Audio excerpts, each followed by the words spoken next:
नमस्कार दोस्तों, मेरे चैनल हिंदी की नगरी में आप सभी का स्वागत है। तो आज की क्लास में हम समझेंगे बिहारी लाल का एक और दोहा, लिखन बैठी जाकी छवि। तो आइए इस दोहे को पढ़ते हुए इसके भावार्थ को समझते हैं। दोहा कुछ इस प्रकार है। लिखन बैठी जाकी छवि, गही गही गर्भ गरूर, भय न केते जगत के चतुर चितेरे कुर। तो यहाँ पे लिखन यानी लिखने या फिर अंकित करने या चित्र बनाने, है ना। बैठी जाकी छवि, जाकी यानी जिसकी, छवि यानी सुंदरता। गही गही, गही गही का अर्थ है धारण कर करके। गर्व यानी कि गर्व, और गरूर यानी अहंकार। ठीक है। भय न केते जगत के, भय न केते, केते यानी कि कितने ही, जगत के चतुर चितेरे कुर, चितेरे यानी कि चित्रकार, कुर यानी कि यहाँ पे मूर्ख।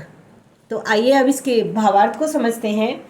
सबसे पहले बता दूं कि इस दोहे के माध्यम से बिहारी कवि ने यहाँ पे नायिका के क्षण क्षण में बदल जाने वाली छवि का वर्णन करते हैं। मतलब इस दोहे में हम नायिका की सुंदरता को देखेंगे, लेकिन उसकी सुंदरता स्थिर नहीं है, वह क्षण क्षण परिवर्तित होने वाली है। तो बिहारी कवि कहते हैं कि इस अपूर्ण सुंदरी नायिका की सौंदर्य छवि का चित्र बनाने के लिए, देखिए यहाँ पहली लाइन जो है, लिखन बैठी जाकी छवि, गही गही गर्भ गरूर। तो अपूर्ण जो सुंदरी नायिका है उसका सौंदर्य की छवि का चित्र बनाने के लिए न जाने कितने गर्वीले और अहंकारी चित्रकार आए, परंतु सब मूर्ख या असफल सिद्ध हो गए। ठीक है। कोई भी उसके सौंदर्य का सटीक और पूर्ण चित्रण नहीं कर पाया।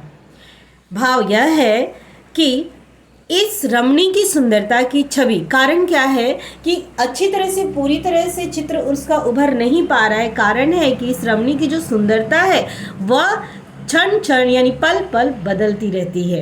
अतः चित्रकार चित्र बनाकर जैसे ही चित्र और उस सुंदरी का मिलाप करते हैं, उससे भिन्नता दिखाई देती है। उस चित्र में कुछ न कुछ कमियां ही दिखाई देती है।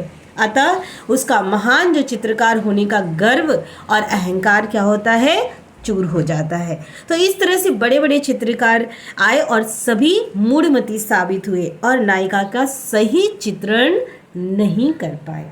ठीक है। तो आशा करती हूँ कि आप सभी को इस दोहे का भावार्थ अच्छी तरह से समझ आया होगा।